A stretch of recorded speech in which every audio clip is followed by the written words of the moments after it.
This is Women Road Warriors with Shelley Johnson and Kathy Tuccaro.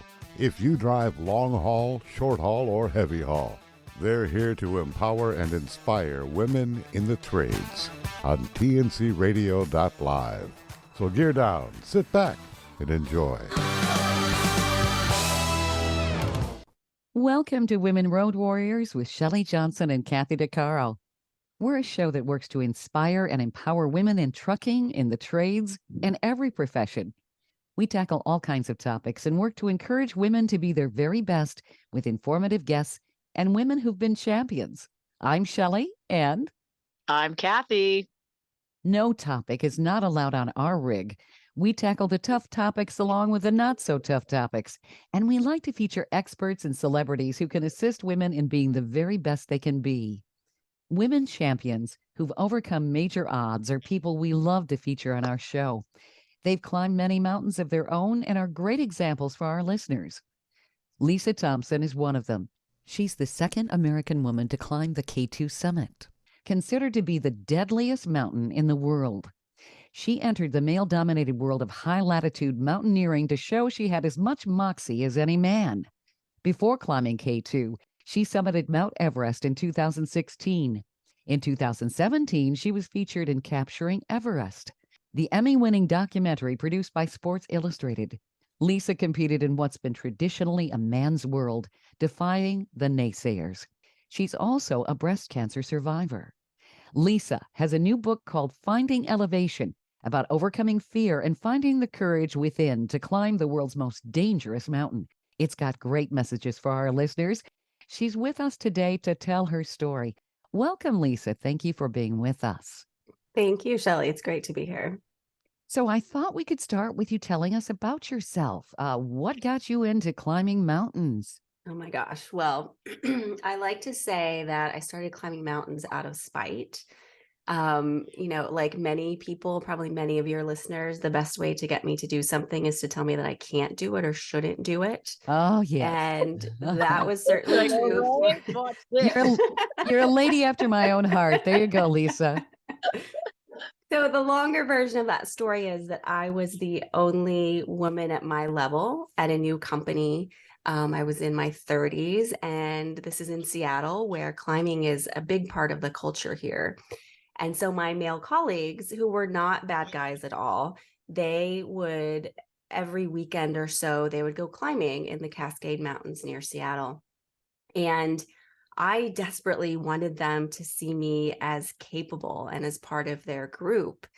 And it didn't occur to me that I could just walk up to them and say, "Oh, climbing, that sounds like fun. Can I join you?"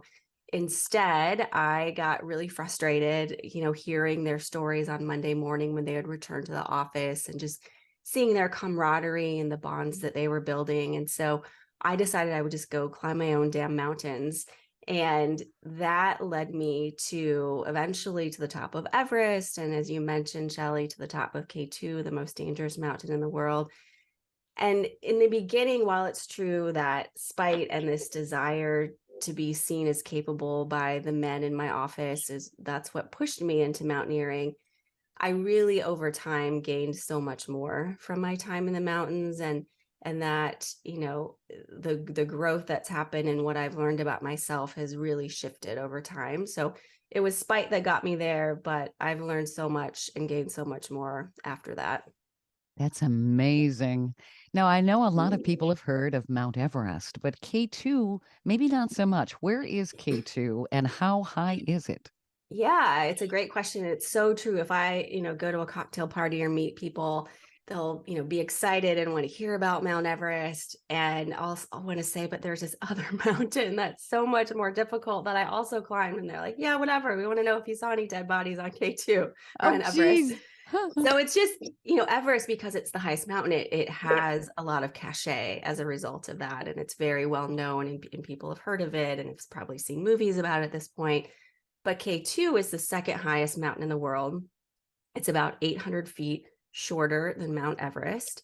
And K2 is on the border between Pakistan and China. And as you said, it's considered by many to be one of the most dangerous mountains in the world. In part, that is because it is far more remote than Mount Everest. So if you can imagine on Everest there, because it's become so popular to climb, there's all this infrastructure that's been built up to support the climbers that go there every spring. And so at base camp on Everest, which is above 16,000 feet, there's an emergency room. You can have Wi-Fi. There are 1,000 people there every year from all over the world who are, getting to know one another and preparing for their climbs. There are helicopters, commercial helicopters that will pluck you up from nearly the top of the mountain and whisk you to safety if that's what you need. None of those things, none of those comforts, none of that infrastructure exists on K2. It's still a very, very remote mountain, again, in Pakistan. So there's no infrastructure like that at base camp. If you want a helicopter, you have to negotiate with the Pakistani army to get it. So it's a much different vibe than Mount Everest. And aside from that, the weather on K2 is just notoriously fickle. So it is known for just monster storms that come from nowhere, and threaten to, blow climbers off the mountain or dump so much snow that the route becomes very avalanche prone and unsafe. And then I would say the third thing that makes K2 much more challenging than Everest is that there's a lot of what we call objective hazards. So there are avalanches that are much more likely on K2 due to the degree of the slope, and a lot of rockfall on K2 as well. So all of those things combined make it one of the most dangerous mountains in the world. And I, feel grateful just to have, for one, summited on my first attempt, and then also to have summited safely with my team. That's amazing. Oh my goodness. And being a woman, did you get some pushback, especially on K2? I think it is the culture of high altitude mountaineering is changing. I've heard multiple people say recently that there are more women entering high altitude mountaineering than men at this point. So it's changing. Most of the pushback that I experienced was really early on in my climbing career. And I could, and I write about this in my book, there were many times when I could just, get this vibe from someone that oh, isn't that cute? You think you're going to climb, the highest mountain in South America. Good for you. And there was just this vibe often of being discounted, or, people looked over me and didn't think that I could do it. I wasn't taken seriously.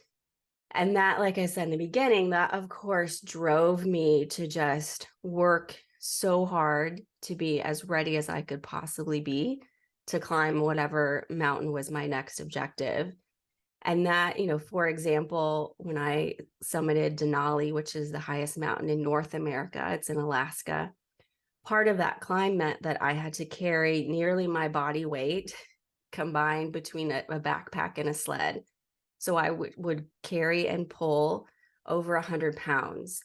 And it was very important to me that I contributed equally to my team. I was the only woman on the team, and I didn't want anyone to take weight out of my backpack because they thought I couldn't carry it, or give me a lighter load one day because they thought I couldn't carry it.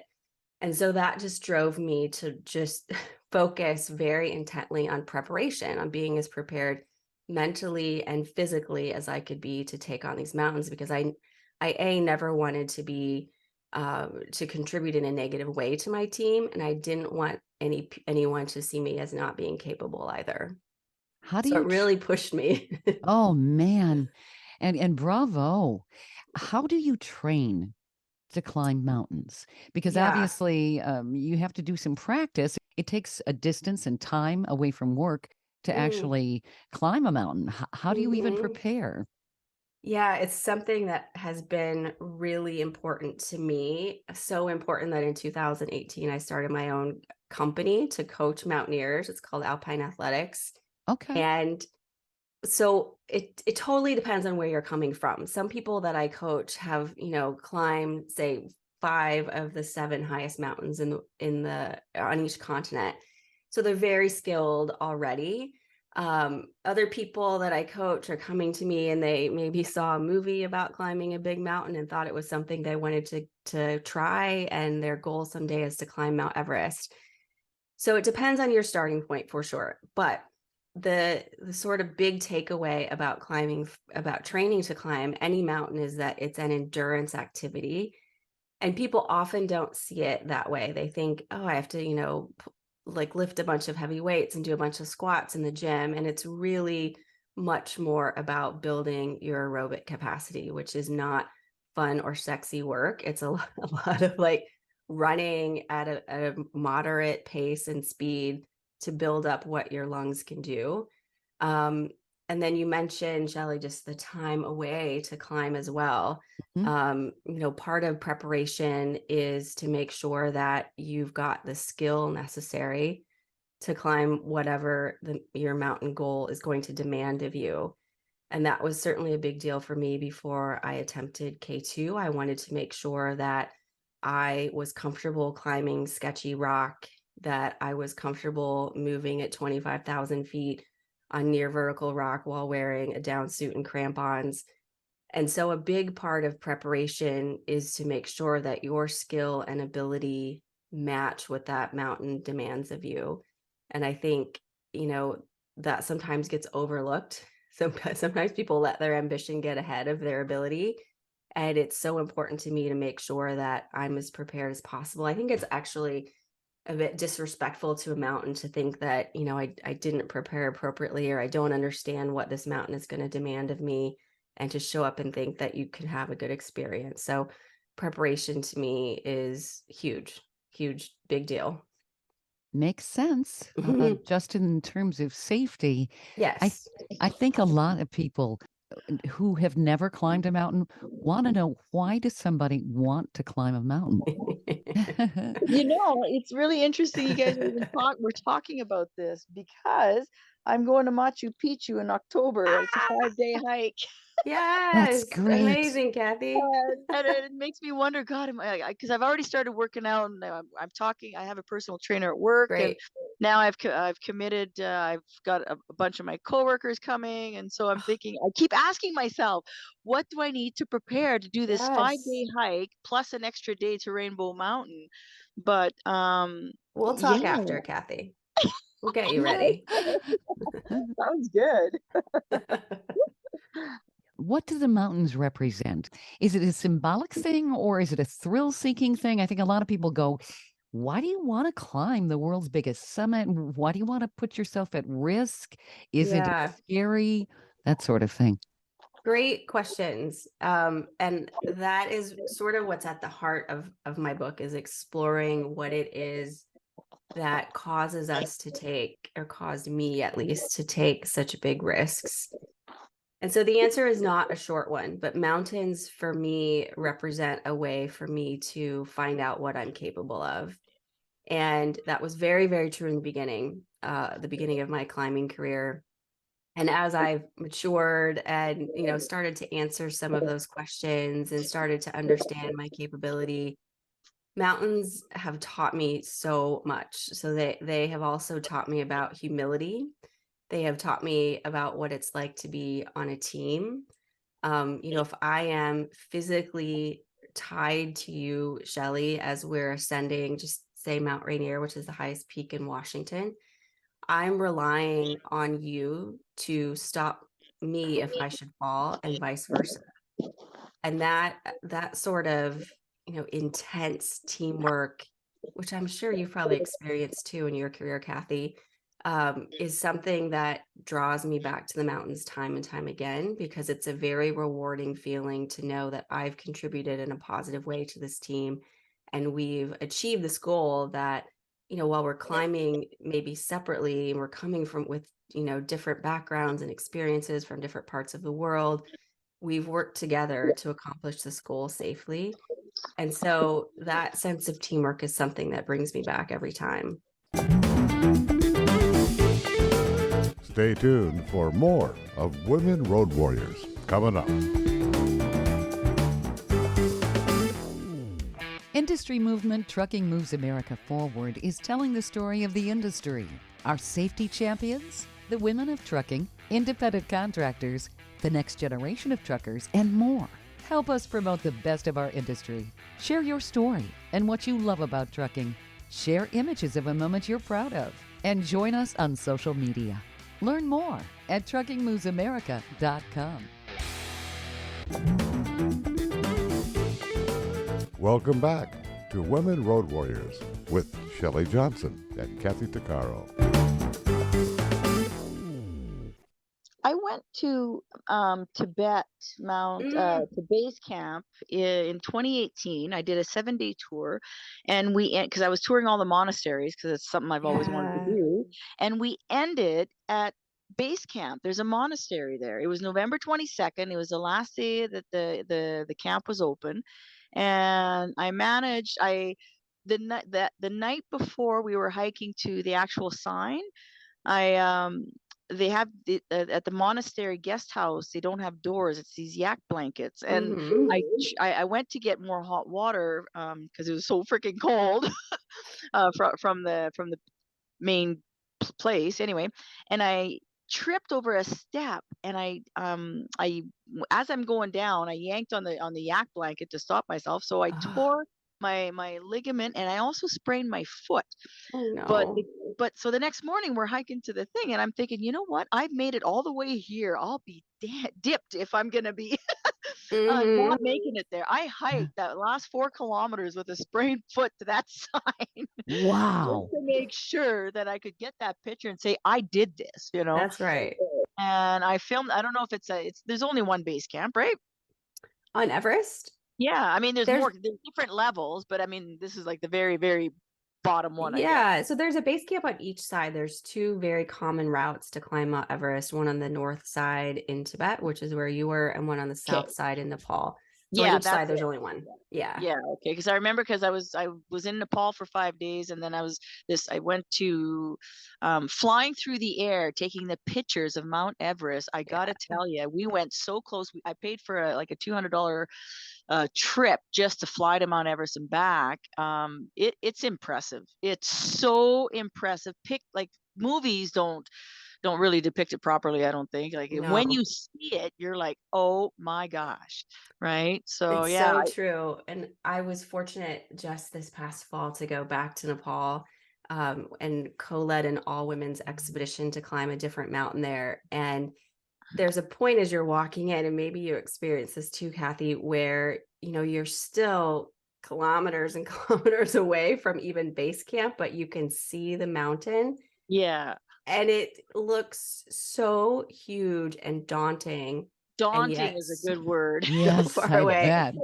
And I still, even this year when I was, I'd climbed it, it's been several years, and I saw it, and I thought, how in the world did I get this little body from standing right here all the way up there and back? So it's still a view that kudos to you, having been there personally and seen it and experienced it. I mean, hats off to you 1,000 times over, because that's something. Oh yeah, that's impressive. Very, it really is. So what's scarier, going up the mountain or going down the mountain? Oh my gosh, going down for me is much scarier. And some of that is, just related to gravity, right? Because you're physically facing away from the mountain. And so you're much more likely to fall. Most of the accidents that occur on big peaks actually occur on the descent as opposed to the ascent. And so for me, it's much more dangerous to go down. And there was a point on Mount Everest, actually, where I had summited and I was feeling great. And, they still have a little swagger in your step. I'm still at 26,000 feet. So still actually in what's called the death zone, but starting to come down. And my climbing partner and I were at a point on the route called the Geneva Spur, which is just below the high camp. And we look down over the sort of rocky precipice, and we see all these people coming up the ropes. And we know that we're going to have to stand there and wait for them to come up before we can use the ropes to sort of rappel down like a fireman. And so there's another way to descend with the ropes. It's not quite as secure. It's called arm wrapping, where you actually take the rope that's tied to the mountain, and you wrap it around your arm, sort of your forearm, and then you lean forward to create tension and walk down the mountain. And so this terrifies me. It still terrifies me today, even though I've done it for hours on end. And I remember my friend looking back at me and saying, we're going to have to arm wrap this, or we're going to be standing up here forever. And my gut reaction was, there's no way I can do that. And I looked at him, and I knew that, I'd climbed with them for years. He knows me and what I'm capable of. And I nodded my head and wrapped that rope around my right arm and leaned forward and started walking down the rock. And while it was terrifying, I arm wrapped the entire rest of the descent, because that just solidified for me that I was so much more capable than I thought I was, that I was letting myself get in my way of believing what I could do, and that he could see it before I could. So just a little anecdote about descending. But to answer your question, Shelley, it's much, much more dangerous and much more daunting to me to descend than to go up. For me, daunting would be going up and going down, because I've never done any of this. Fair enough. And I think it's just amazing. You've risen to the challenge, Lisa, and you were able to compete with the men. This is marvelous. And you proved yourself. What were some of the things you learned about yourself that these mountains gave you the strength to realize? Yeah. So one of the things that I have realized is the importance of listening to my own intuition. So that example that I just gave you on Mount Everest, I didn't have that ability then, right? I doubted that I could safely descend that way. And I have learned over years of being in the mountains and years of often being, disregarded, that I have to listen to my own intuition. And that also makes me a better partner if I'm able to say to whoever I'm climbing with, like, I'm not feeling this today, or I need to take a break, or something's not right here. I didn't always have that strength, or that I wasn't always in tune with my intuition. There was a moment when I was descending K2 where sort of similar scenario as on Mount Everest, and I did not feel safe descending via that method that I described, via arm wrapping. It was a point on K2 where, because I'm a mountain nerd, I knew that more people had died than any other place on the mountain. And it was again congested. And this time, I listened to myself, and I knew that I needed to descend a safer way. And I actually told the same climbing partner, no, that this is what feels right to me. I'm going to rappel.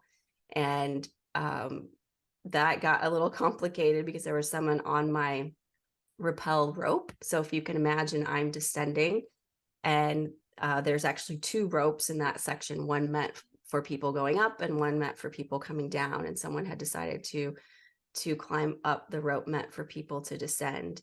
Oh boy. And so when I realized what was happening, I screamed at the man very loudly. I said probably not nice things to him to try to get him moving, and he didn't. And so, my choice is again to wait, which at 24,000 feet is not the best choice. I would have run out of oxygen. I would have created a bigger traffic jam. And so I descended to this man and spoke to him and tried to get him to start moving. And he was sort of beyond his limit and not able to continue climbing. And so I had to very delicately anchor myself into the ice with the tools that I had, and then maneuver my way around him in order to continue rappelling.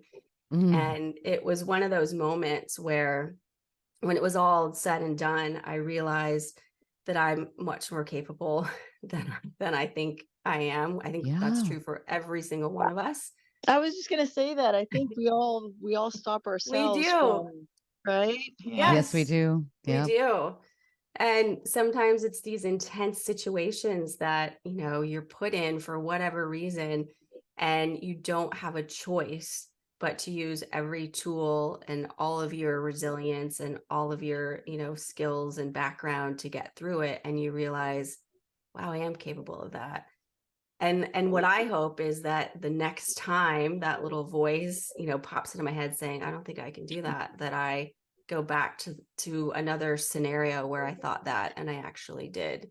I actually was capable. I think that's the learning for me. And that's one of the things that mountains have taught me.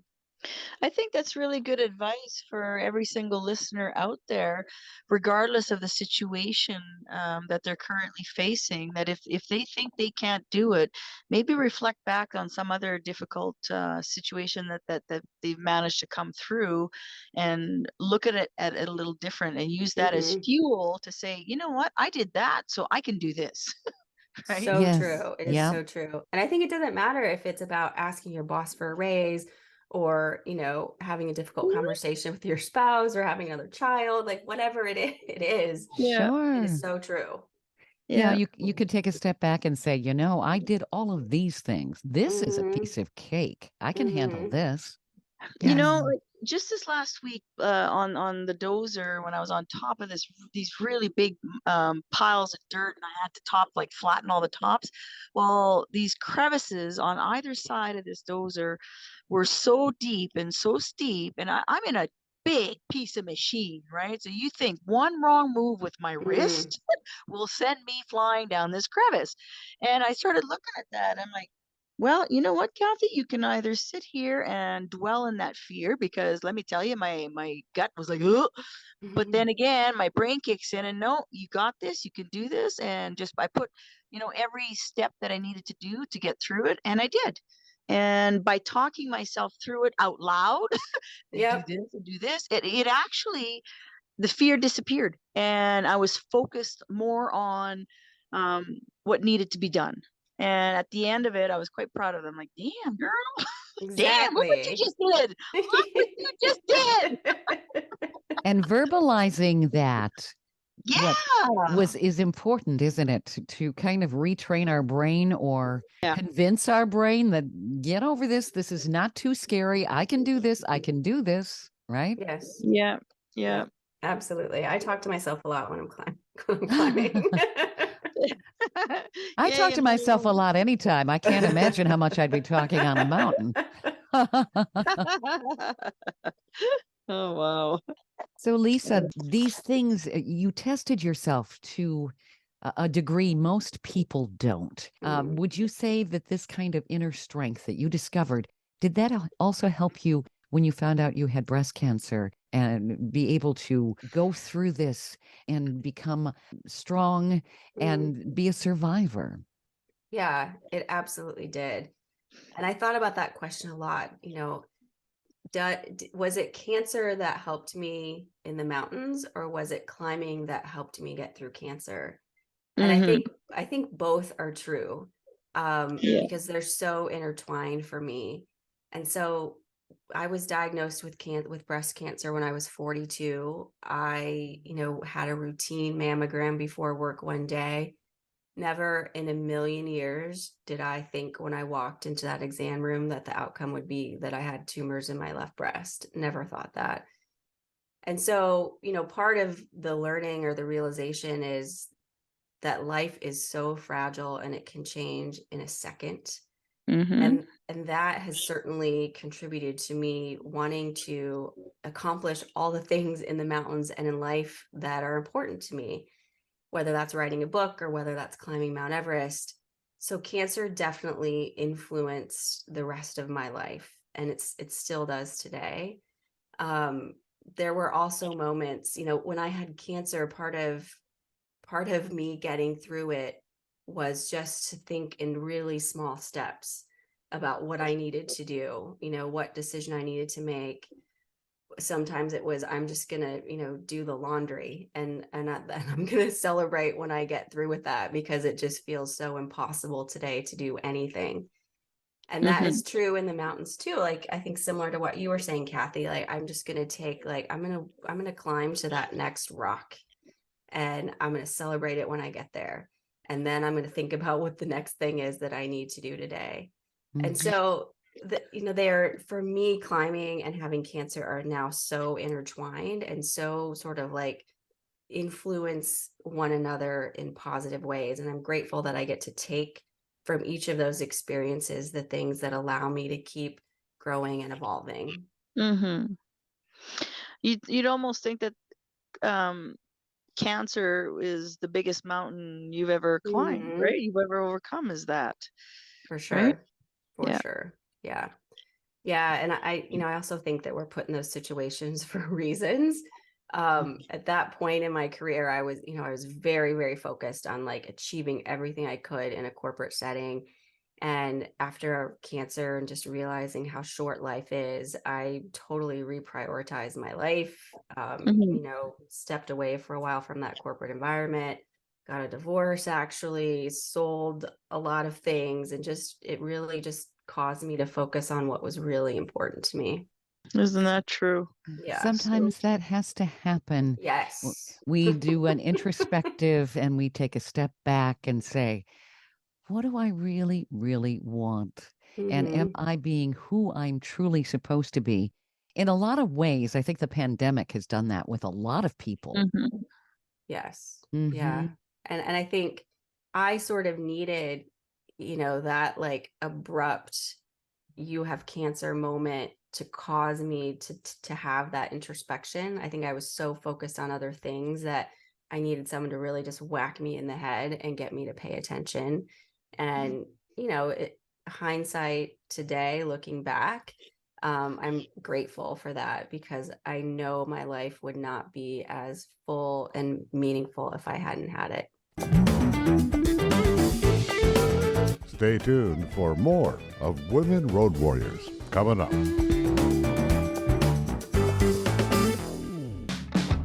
Trucking Moves America Forward, or TMAF, is building a positive image of trucking by telling the story of the hardworking drivers and industry professionals who support the industry. And you can be a part of it.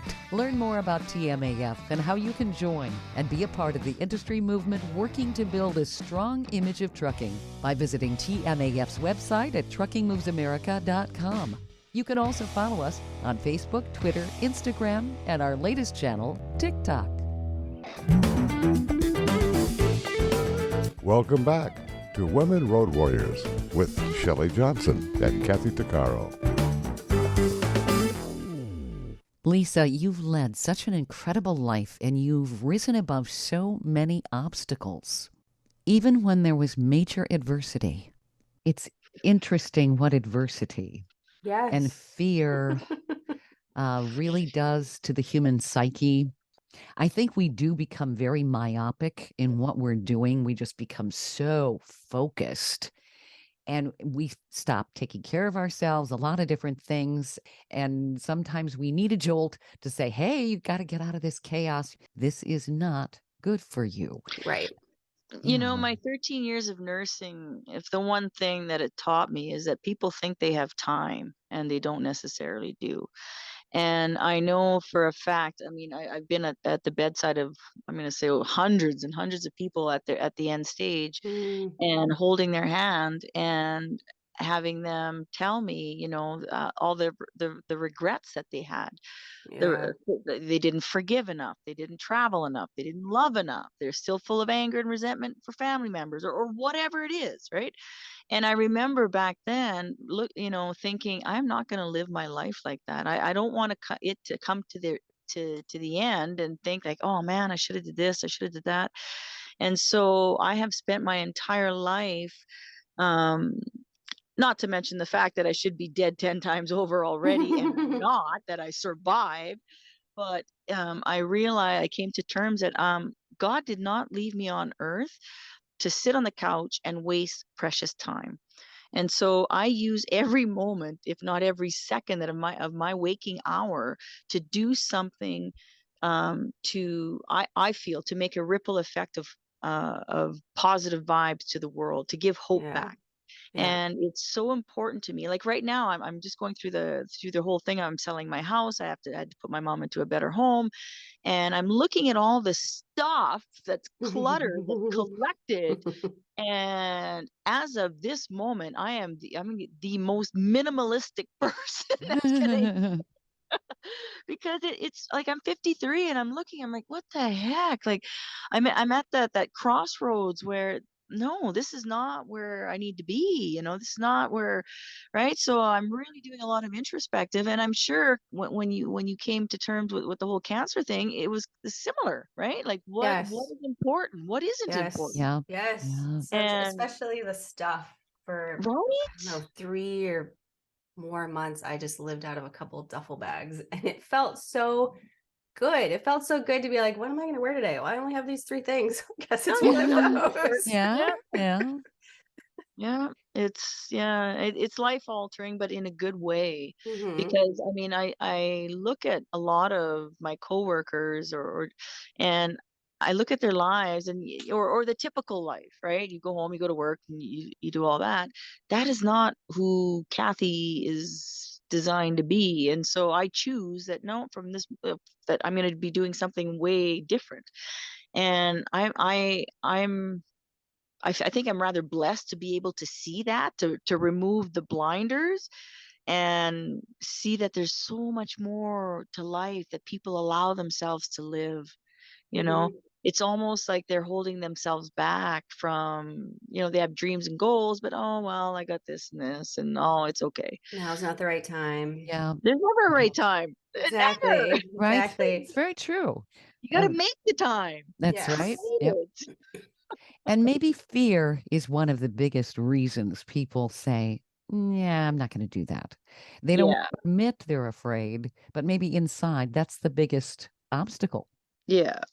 I Yeah. believe that. I think that's very true. I think sometimes it's also hard to see what's on the other side of that fear. It's a question I ask myself sometimes is when I notice that I'm being afraid, whether it's in life or in a relationship or in the mountains, is what's on the other side of that. Hmm. And seeing that, version of me or me past whatever I'm being confronted with is what motivates me to move through it, to move through that Mhm. fear.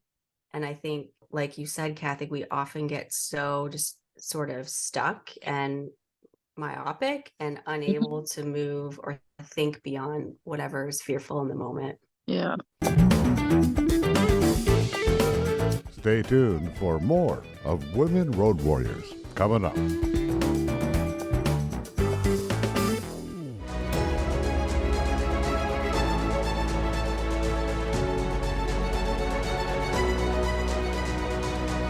Kathy DeCaro is nothing short of amazing. She not only drives the world's biggest truck as a heavy equipment operator in northern Alberta, Canada. She's an international motivational speaker and the author of Dream Big, an autobiography about overcoming a lifetime of trauma and abuse that led to dreams of success. Kathy inspires people the world over to change their lives and improve their self-worth. Her book will change your life. She's passionate about personal growth and believes anyone can change their circumstances and overcome their obstacles if they believe in themselves. Her life will amaze you and seriously inspire you. Be sure to order a copy of her book, Dream Big, on Amazon.com.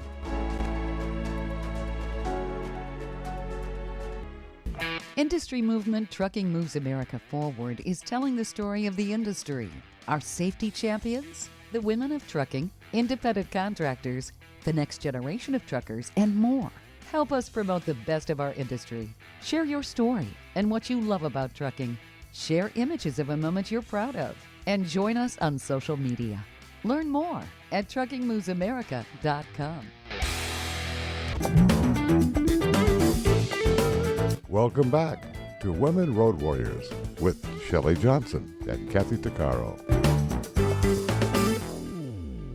You know, Lisa, climbing a mountain, not knowing what's on the other side. You were saying that on the other side of that fear, there's certainly, I'm sure, fear that you're feeling when you're climbing the mountain. You're not sure what to expect. You're not sure what Mother Nature is going to hand your way. Mm-hmm. You have to be so totally self-sufficient, but also a team player because you have other people with you. Yep. Mhm. It pulls things out of you you probably would never know that you had inside of you. Because you have to deal with everything in the moment. And Mhm. you're probably not dwelling on all the bad stuff that some people and a lot of us tend to dwell on that clutters up our thinking. You've got to be in the moment all the time. Yes. Which is one of the things that I love about climbing. And I love that from, very early on, that sense of like, all I have to worry about today is eating and breathing and climbing and taking care of myself. I don't have to check my email. I don't care what's going on Instagram. Like, Mhm. it's very freeing, or it has always been very freeing to me to only think about those things that are truly important for my safety and for me contributing to my team. And it is one of the things that brings me back time and time again. Just having returned from this all women's expedition in Nepal, that was especially true on that climb where we were all women, and there have been other all women expeditions, but for us it meant that all of our porters were female, everyone who supported us at base camp was female, and it was so incredible to see us like drop our egos and also just be in the moment with each other and just Mhm. Yeah. enjoying like moving together up the mountain and having meals together and getting to know one another. It was just such an incredible feeling. The other side of that is it's hard for me to walk away from that. It's very hard for me to Yeah. have to come home and be like, oh God, now I do have to check my email. I do Sure. You have have to to be talk to connected again. people. Yeah. Yeah. Here comes the clutter. Yeah. Right, right. But I'd like to think that, after each of those experiences, I take a little bit of it with me. Like I carry it with me.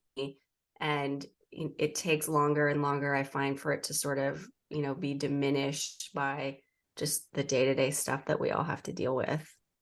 I think that too many people don't live in the moment. And that really is the best way to not stress yourself out. People are either in the past and they're stuck Hmm. there, or they're thinking and worried about the future, which they have no control of the future at all. They can think Mhm. about the direction they want to head, but they're not enjoying what's happening in the moment. They can be having conversations with somebody else and they're busy texting at the same time. It's like, that's not in the moment. It's amazing how distracted people are today. Yeah, Yeah. it's so, and I struggle with it too. I'm a horrible multitasker. And I think, again, that's why having a counterbalance to that is so important to me, to be able to just like focus on what is absolutely essential in the moment. It keeps me going back to the mountains for sure. That's wonderful. So, what do you want people to be able to get out of your book, Lisa? It's a very interesting question for me, because part of me wants to say I want people to get whatever they need out of it. And I don't know if as an author I should prescribe that.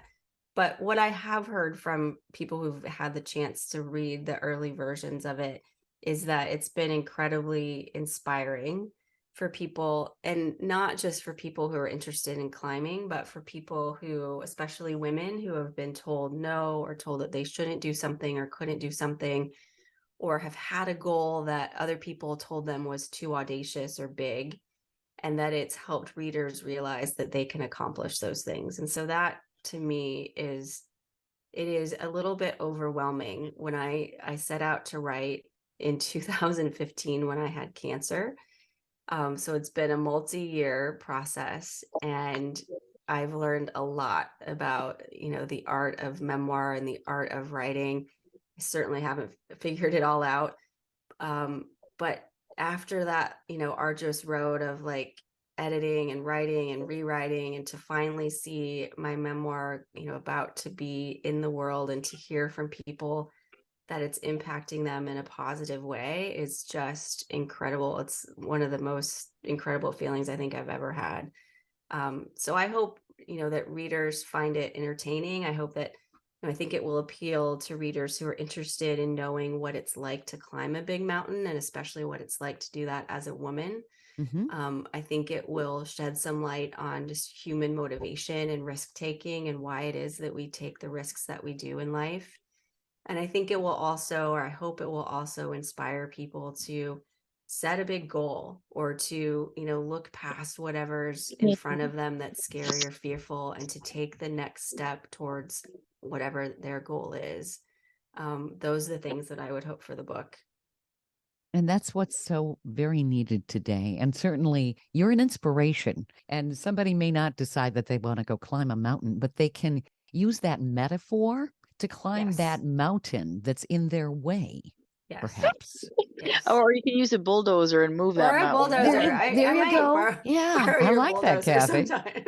sometime. That's a good metaphor too. Uh-huh. Interesting when I was pushing this 400-ton pile of dirt, which is a mountain in itself, and I'm pushing through it. I'm like, yeah, I got this, right? Move. I so want to come hang out with you at work one Yeah. day. So how big is your bulldozer, Kathy? Oh my God, it's the biggest in the world. It's I wish it's really hard to explain. Um okay, you know, a fuel truck, I guess, that kind of not an 18-wheeler, but just a regular fuel truck. Uh-huh. It's bigger than that. That's all I can say. Ooh, okay. It's so big. It's so big, but it's the power that it has. I cannot tell you that, like, when I'm pushing that pile of dirt and I'm thinking, oh, I'm frustrated with other things going on in my life. All of a sudden, just knowing that I can bulldoze my way through this pile of dirt, that Mhm. I got this. It doesn't That's matter what's right. coming my way. I got this, man. That's right. Look what I'm doing. Yeah. Yeah. And Oh, sometimes that's all you need to have, I think, mentally to prepare yourself to head in the right direction, to overcome those obstacles. And I think yeah. it's believing in yourself. Yes. Yeah. Yep, it Yes. is. It's a Really is. mindset. Yep. Because And when standing on the ground, looking at this giant piece of equipment, thinking, "Oh my God," I could have easily said, "You know what? Yeah, no, that's a little too intimidating for me." But I'm like, "Oh hell no! I am scared shitless, and I might fail, but I don't care. I'm going to try it anyway, right?" there you And I'm go. doing it. Love it. That's right. Yes. So, yeah. And that's the right mindset. So, Lisa, where do people find your book, Finding Elevation? So you can, anywhere books are sold, you can pre-order right now on Amazon. If you just search Finding Elevation, my name, Lisa Thompson, you'll find it. It will be published and on bookstore shelves on January 10th. And so after that point, you can get it any place that books are sold. Excellent. Nice. This Nice. is so much fun. Bravo, Isn't it? Lisa. You are a champion. Oh my goodness. I Thank you think so if you much. could move a mountain, you could do that too. She's a champion and then some. Holy Yep. Thank cow. you. This has been a lot of Yeah. fun. Very, very, very inspiring. Oh my gosh. Yes. I'm planning a trip to Nepal again this coming in June. I'm going to India for my Hindi book launch. They translate it into Hindi, so I'm going my there for 2 gosh. weeks. And I am spending 5 days in Nepal. So just because I fell in love with it when I was there. But I'm not going to hike a mountain there. I'm going to be more focused on human trafficking when I'm there. So, but We the part of this last climb, we raised money for girls to go to school, and there were girls from a particular part of northern Nepal that are often trafficked. So oh, thank you for doing that actually, work. when I was there last time, we were doing some studies, and there's 8,000 women a year disappear for being sold into human trafficking. Yeah. And a lot of it is the young girls coming off Yes. the villages, off the mountain to go Yeah. into town. And that's where they get trafficked. And of course, a lot of them get sent to India and then Yeah. for all over the world, which is absolutely horrible. So yeah, my good friend makes bags. She's got girls that are rescued from human trafficking, and they make beach bags out of recycled products from the ocean. And so yeah, so I'm gonna go there with her and see what she does with these women, and just it'll be super cool, super cool. That's gonna Thank be you for great. doing that. It's so important. Yep. This has been really, really good. Thank you, Lisa. I appreciate you My being. pleasure. This has been terrific talking to you. Oh, it's been so Yeah, interesting. Very Oh, fun. I yeah. love connecting with other women who are doing amazing things. So it's been a pleasure. And now this upcoming trip to Machu Picchu, I'm like, if she can do it, I can do it. That's right. That's You right. you got it. You got it. You got this.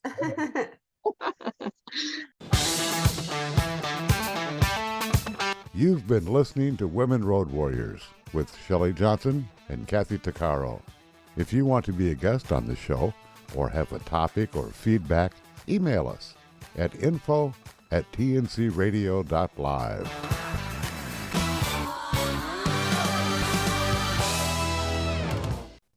Thank you for listening to another great interview on tncradio.live. And don't forget, be sure to subscribe to our podcast of Women Road Warriors. It's free.